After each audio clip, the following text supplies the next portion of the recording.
ವಯನಾಡು ಲೋಕಸಭಾ ಕ್ಷೇತ್ರದಲ್ಲೂ ಮತದಾನ ಪ್ರಕ್ರಿಯೆ ಚುರುಕಿನಿಂದ ಸಾಗಿದೆ. ಬೆಳಗ್ಗೆಯಿಂದನೇ ಮತಗಟ್ಟೆಯತ್ತ ಮತದಾರರು ಧಾವಿಸಿದ್ದಾರೆ. ಪ್ರಿಯಾಂಕಾ ವಾದ್ರಾ ಬಹಳ ವಿಶ್ವಾಸದ ನುಡಿಗಳನ್ನಾಡಿದ್ದಾರೆ. ಜನರು ಈ ಬಾರಿ ತನ್ನನ್ನು ಆಯ್ಕೆ ಮಾಡಿ ಜನಪ್ರತಿನಿಧಿ ಅಂತ ಗುರುತಿಸ್ತಾರೆ ಎನ್ನುವಂಥ ವಿಶೇಷ ಅಭಿಪ್ರಾಯವನ್ನು ವ್ಯಕ್ತಪಡಿಸಿದ್ದಾರೆ. ಪ್ರತಿಯೊಬ್ಬರು ಮತ ಚಲಾಯಿಸ್ತಾರೆ, ನನ್ನನ್ನು ಜನಪ್ರತಿನಿಧಿಯಾಗಿ ಸ್ವೀಕರಿಸುವಂತಹ ನಿರೀಕ್ಷೆ ಇದೆ ಅಂತ ಹಳದಿ ಬಣ್ಣದ ಸೀರೆ ಉಟ್ಟು ಬಂದಂತಹ ಪ್ರಿಯಾಂಕಾ ಗಾಂಧಿ ವಿಶ್ವಾಸದ ನುಡಿಗಳನ್ನು ಆಡಿದ್ದಾರೆ. ಕಾಂಗ್ರೆಸ್ ನಾಯಕಿ ಪ್ರಿಯಾಂಕಾ ಗಾಂಧಿ ಚುನಾವಣಾ ರಾಜಕೀಯಕ್ಕೆ ಪದಾರ್ಪಣೆ ಮಾಡಿರುವಂತಹ ವಯನಾಡು ಲೋಕಸಭಾ ಕ್ಷೇತ್ರದ ಉಪಚುನಾವಣೆಗೆ ಮತದಾನ ಪ್ರಕ್ರಿಯೆ ಆರಂಭವಾಗಿದೆ. ಸಂದರ್ಭದಲ್ಲಿ ಪ್ರಿಯಾಂಕಾ ಬಹಳ ನಿರೀಕ್ಷೆಯ ಮಾತುಗಳನ್ನು ಆಡಿದ್ದಾರೆ. As I've said many times before, my expectation is that the people of Wayanad give me the chance to repay the love and the affection they've shown me and to work for them and to be their representative. There are a lot of controversies regarding that Churanmala landslide issue and that's Waqf board issue, and how is your response on these things? On this point? I don't think today is a day of talking about these controversies.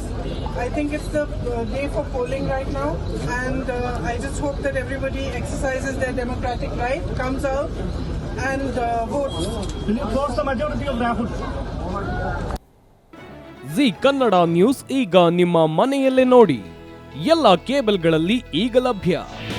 ನಿಮ್ಮ ನೆಚ್ಚಿನ G Kannada News ಈಗ Sun Direct ನಲ್ಲಿ number 292, Tata Play number 1664, Jio TV number 1334, NXT Digital number 30, In Cable number 30, City Networks 51, U Digital number 162, GTPL number 17, Rockline Telecommunications number 42, Shri Basaveshwara cable number 168, rural cable network 60, Vinayaka digital 57, Abhishek cable 821, City channel 53, Siddeshwara cable network 57, ವಿ4 digital Infotech 628, Surya digital networks 53, Gajanan digital number 836, Malnad Infotech private limited number